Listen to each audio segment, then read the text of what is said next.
mga content creator kaninyong tanan. Ako Aliasab.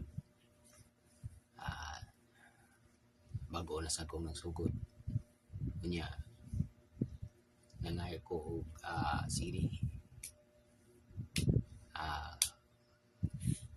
kalinaw sa panghuna-huna kung unsay ato ang angay buhaton nga ang kining pagka-content creator dili sayon nga magbuhat og usa ka content creator nga magbuhat og usa ka content tungod kay lisod kayo, mahutdan kag diskarte, mahutdan ka og sige ni anang talent ba sa usa ka content creator makabuhat ngani og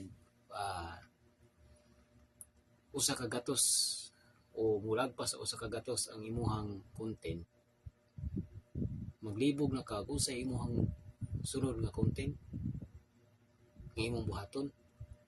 Kay pati man sa kayo magbalik-balik ang imong content. Kinahanglan man gyud nga bag-o pero may kanunay imong content, nindot ang imong content, nag-improve ang imong content. Mao na nga sa usa ka content creator dili sayon. Kini ubang tao nga wala mag-vlogger, wala magbuhat og content, moingon lang nga hayahay ang mga content creator nga misikat na nga dagko kay sweldo.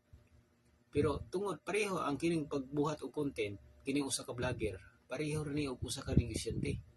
Ang usa ka negosyante kung tapulan gani, gamay ra ginansya. Gamay ra gyud og kanang sini. Gamay ra og kanang kita. Pero kung ang usa ka negosyante kugihan gani, maningkamot gina siya nga mudako ang iyahang ginansya. Maninda gina siya kutob sa napay mo palit. Mao sa niya ang content creator. Nga ang content creator kung dili maningkamot nga mudaghan ang iyong views, mo improve ang iyahang content, tapulan nga content creator, dili gyud. Di gyud magmalampuson. Di gyud mo taas ang rating.